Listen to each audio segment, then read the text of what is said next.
कोल्हापुरातील विभागीय क्रीडा संकुलाच्या परिसरात वेदना शमवण्यासाठी आणि भूल देण्यासाठी वापरण्यात येणाऱ्या फेंटॅनिल सिट्रेट या इंजेक्शनच्या रिकाम्या व्हायल आणि सिरिंज मोठ्या प्रमाणात आढळल्यानं खळबळ उडाली आहे।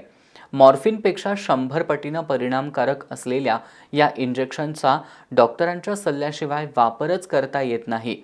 मग या एकाच इंजेक्शनच्या वापरलेल्या व्हायल विभागीय क्रीडा संकुल परिसरात सापडत असल्यानं याचा नशा करण्यासाठी वापर होतोय का अशी शंका उपस्थित होतीये। वेदना शमवण्यासाठी आणि भूल देण्यासाठी फेंटॅनिल सिट्रेट या औषधाचा वापर केला जातो। हे औषध अँटिनोसायसेप्टिव्ह प्रभाव निर्माण करतं। याचा वापर कर्करोगाच्या रुग्णांसाठी आणि भुलीसाठी देखील केला जातो। फॅन्टिनिल हे मादक वेदनाशामक नावाच्या औषधांच्या वर्गात आहे। मेंदू आणि मज्जासंस्था वेदनेस प्रतिसाद देण्याच्या पद्धतीत बदल करून ते कार्य करतं।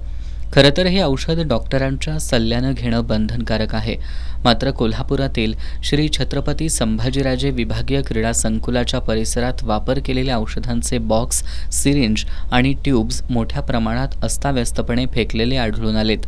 या क्रीडा संकुलामध्ये विविध क्रीडा क्षेत्रातील शेकडो खेळाडू सराव करायला येतात। त्यामुळे या महत्त्वाच्या औषधाचे बॉक्स क्रीडा संकुल परिसरात अस्ताव्यस्त पडलेले आढळल्यानं याचा गैरवापर होतोय का अशी शंका निर्माण झाली आहे।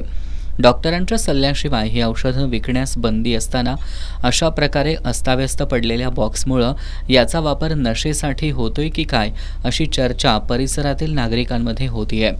दरम्यान अन्न आणि औषध प्रशासनाच्या कार्यालयातील सह आयुक्त के ठाकरे यांच्याशी याबाबत फोनवर संपर्क साधला असता त्यांनी कोल्हापूर महानगरपालिकेकडे बोट दाखवलं। तर महापालिकेचे आरोग्य अधिकारी प्रकाश पावरा यांनी हा विषय गंभीर असून बॉक्सवरील बॅच नंबरवरून सविस्तर माहिती काढून त्याची शहानिशा करून संबंधित विक्रेता अथवा रुग्णालयांवर कडक कारवाई केली जाईल असं आश्वासन दिलं। काही ठिकाणी औषध, इंजेक्टेबल औषध असं पडलेलं आढळून आलेलं आहे। त्या संदर्भात आम्ही त्वरित नागरिकांना कोणताही त्रास होऊ नये त्यामुळे त्याचे योग्य पद्धतीचे विल्हेवाट लावण्यासाठी नियोजन करत आहे, कार्यवाही ठेवत आहे। आणि पॅरलल हे औषध कोणत्या डॉक्टरांनी दिलं, कोणत्या मेडिकलमधून गेलं याची चौकशी करण्यासाठी FDA ला आम्ही पत्र देतो आणि त्यानंतर आम्ही पुढील कार्यवाही ठेवू।